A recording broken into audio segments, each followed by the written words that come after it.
Assalamualaikum warahmatullahi wabarakatuh. Hai teman-teman, ketemu lagi di channel YouTube Dapur Ekonomis. Nah, di video kali ini saya mau buat kue lapis coklat yang tampilannya lebih menarik dan lebih kekinian ya. Kue yang satu ini cocok banget dijadikan teman ngopi atau ngeteh ngumpul bareng keluarga, atau bisa juga dijadikan ide jualan untuk isian snack box ya. Nah, mau tahu saya buatnya gimana dan bahannya apa aja? Simak videonya sampai dengan selesai. Terima kasih.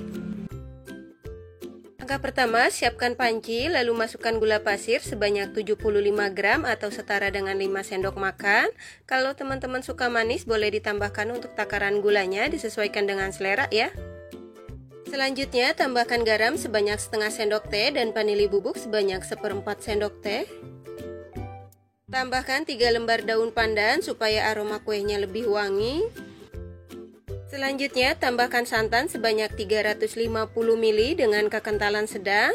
Santan ini saya dapat dari satu bungkus santan instan yang ukuran 65 ml. Kemudian saya tambahkan air sampai volumenya menjadi 350 ml ya.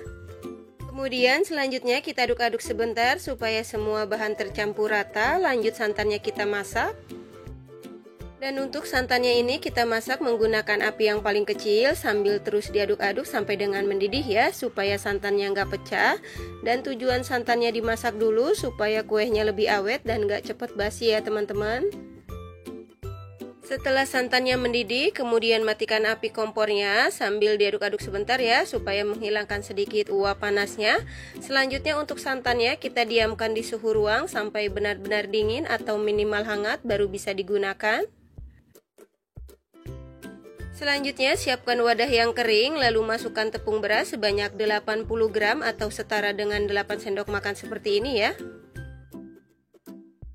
Selanjutnya tambahkan tepung tapioka atau tepung kanji sebanyak 30 gram atau setara dengan 3 sendok makan. Selanjutnya tambahkan tepung terigu sebanyak 15 gram atau setara dengan 1,5 sendok makan. Kalau untuk tepung terigu opsional ya, terserah teman-teman mau pakai atau enggak, disesuaikan dengan selera.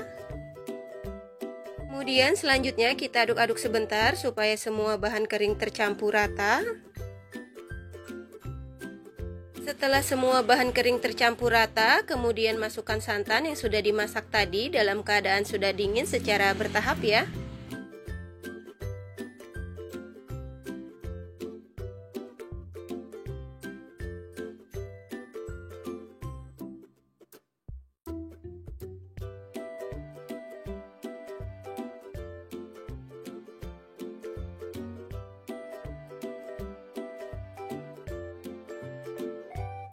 Setelah semua bahan kering dan santan tercampur rata, kemudian kita saring supaya tidak ada tepung yang menggumpal atau bergerindil.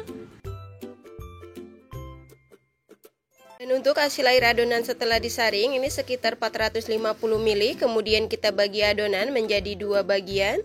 Nah, ini dia adonan yang sudah saya bagi menjadi 2 bagian dengan takaran yang sama masing-masing sebanyak 225 ml. Kemudian selanjutnya kita beri warna untuk masing-masing adonan sesuai dengan selera. Untuk adonan yang pertama saya tambahkan coklat bubuk sebanyak 2 sendok teh, kemudian kita campurkan dengan sedikit adonan sampai tercampur rata.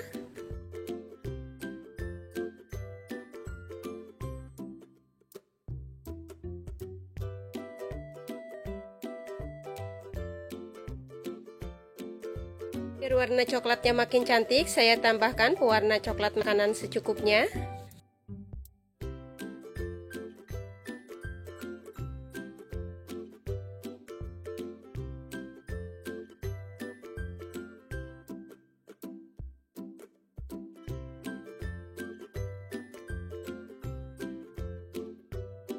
Selanjutnya untuk adonan yang kedua, saya tambahkan pewarna putih makanan sebanyak setengah sendok teh.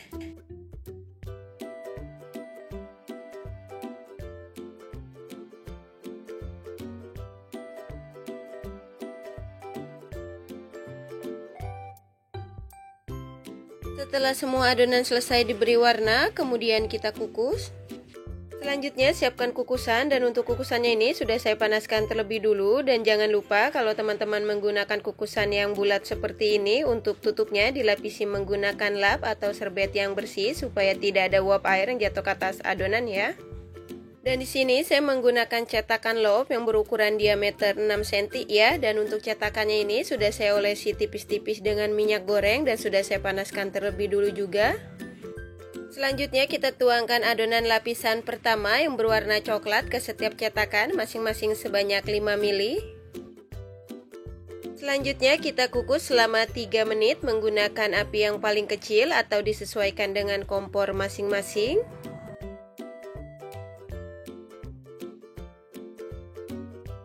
Setelah 3 menit buka tutup kukusannya, selanjutnya kita tuangkan adonan lapisan berikutnya yang berwarna putih ke setiap cetakan masing-masing sebanyak 5 ml. Dan jangan lupa setiap menuangkan adonan yang baru ke dalam cetakan, untuk adonannya diaduk-aduk dulu ya supaya tidak ada adonan yang mengendap di bawah. Lanjut kita kukus lagi selama 3 menit. Setelah 3 menit buka tutup kukusannya, selanjutnya kita tuangkan adonan lapisan berikutnya yang berwarna coklat ke setiap cetakan masing-masing sebanyak 5 ml. Lanjut kita kukus lagi selama 3 menit. Biar nggak terlalu lama untuk videonya saya percepat aja ya. Lakukan secara berulang untuk penuangan adonannya secara selang-seling sampai dengan adonannya habis. Dan untuk setiap lapisan dikukus masing-masing selama 3 menit.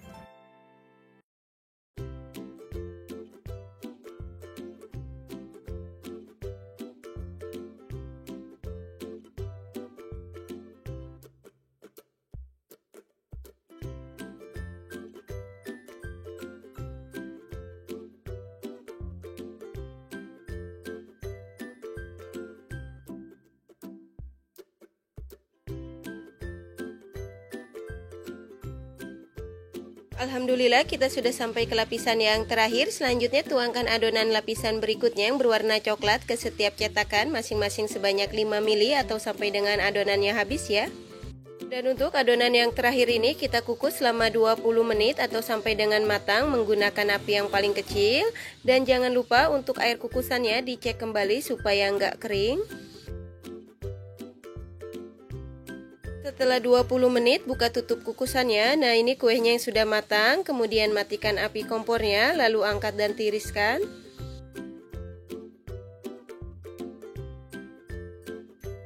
Selanjutnya untuk kuenya ini kita diamkan di suhu ruang sampai benar-benar dingin atau bisa dengan bantuan kipas angin baru dikeluarkan dari cetakan ya.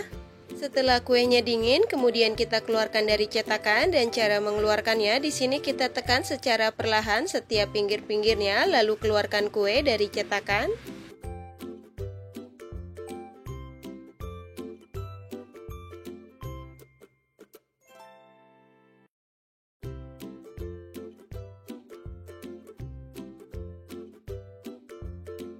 Nah ini dia kue lapis coklat yang sudah jadi dan siap untuk disajikan. Kue yang satu ini cocok banget dijadikan teman ngopi atau ngeteh ngumpul bareng keluarga, atau bisa juga dijadikan ide jualan untuk isian snack box ya. Selain warna dan tampilan super cantik dan menarik dan lebih kekinian, kue yang satu ini rasanya enak banget, manisnya pas, rasa coklatnya juga berasa ya, dan teksturnya yang lembut, kenyal dan legit. Cara buatnya mudah, apalagi bahan yang super ekonomis. Satu resep ini menghasilkan kue lapis sebanyak 10 piece menggunakan cetakan loaf yang berukuran diameter 6 cm ya. Kalau teman-teman mau buat dalam jumlah yang banyak, untuk resepnya bisa dikali 2, 3 atau 4 disesuaikan dengan kebutuhan. Untuk yang suka dengan resepnya jangan lupa subscribe, dan untuk teman-teman yang sudah subscribe terima kasih banyak ya. Semoga dipermudah segala urusannya. Selamat mencoba, semoga bermanfaat dan menginspirasi. Wassalamualaikum warahmatullahi wabarakatuh.